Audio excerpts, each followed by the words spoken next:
Back to Hampi, but not the grand monuments this time. A small shrine built around a natural boulder. The Vijayanagar builders didn't always fight the landscape. Sometimes they simply absorbed it into the architecture. The rock becomes part of the temple, and there are dozens of shrines like this around Hampi. Small, active, barely marked, often missing from tourist maps entirely. The famous monuments get protected. The smaller sacred landscape survives quietly on its own.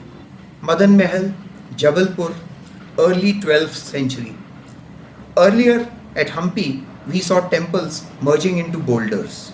Here, the same instinct appears in a completely different kingdom. The Gond builders did not fight the landscape, they used it. The palace grows out of the rock as if the hill itself decided to become architecture.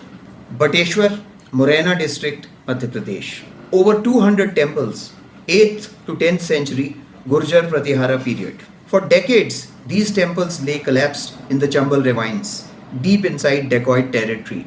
And then came one of the strangest restoration stories in Indian archaeology. Dr. K.K. Muhammad and the ASI team began rebuilding the complex, stone by fallen stone, like a giant three-dimensional jigsaw puzzle.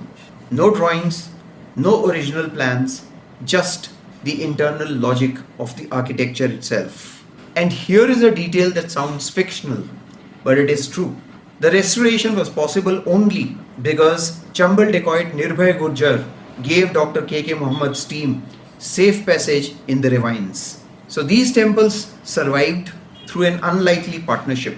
An ASI archaeologist and a man the police were hunting. One rebuilt the temples, the other made sure no one stopped him. Mubarak Mandi complex, Jammu, royal palace of the Dogra rulers, built over centuries.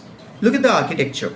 Rajput forms, Mughal arches, European detailing, Sikh decorative influences layered onto the same building. Not one style, an architectural record of everything that passed through the Dogra court.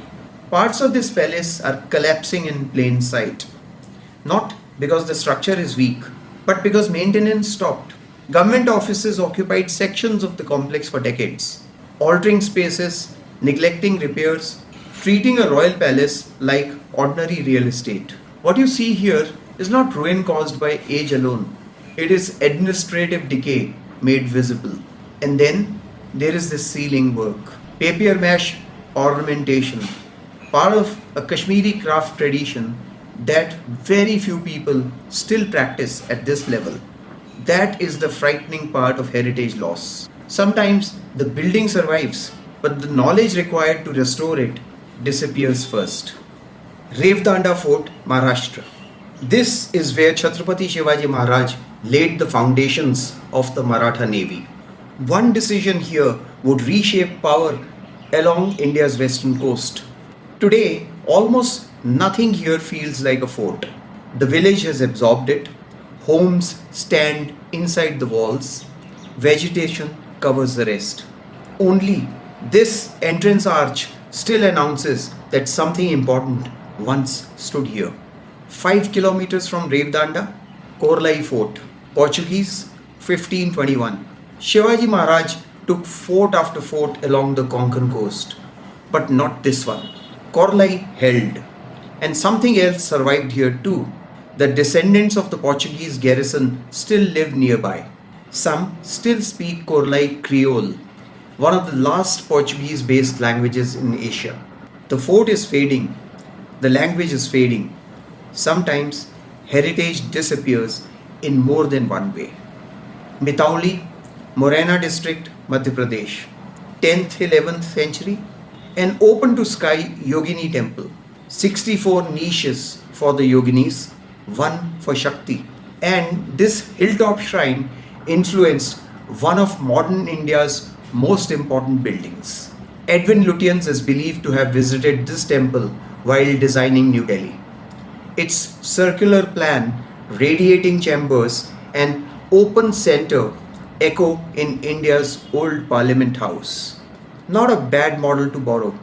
The temple had already survived nearly 1,000 years, and earthquakes.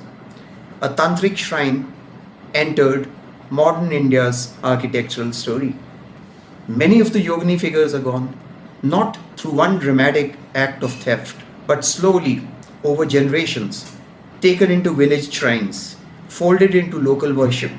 The goddesses did not disappear, they simply moved closer to the people. Tevar near Jabalpur, another 64 Yogini or 64 Yogini temple. Unlike Mitauli, this one is rectangular. Today, worship continues but in the Shiva shrine. Tripuri, once the Kalachuri capital, the temple survived, the city was forgotten. The peripheral corridor, some Yogini figures still survive in their niches. Around them, empty spaces where the others once stood. Not one dramatic act of destruction, just disappearance, one figure at a time, over centuries. Presence, absence, both are part of the story now. Mandu, Madhya Pradesh. The tomb of Hoshang Shah, Sultan of Malwa, completed around 1440. The first major marble tomb in India, almost 2 centuries before the Taj Mahal. Before Shah Jahan built the Taj, he sent architects here to study this building. Their visit is recorded in an inscription on the tomb itself. This quiet monument in Mandu became one of the architectural ancestors of the Taj Mahal.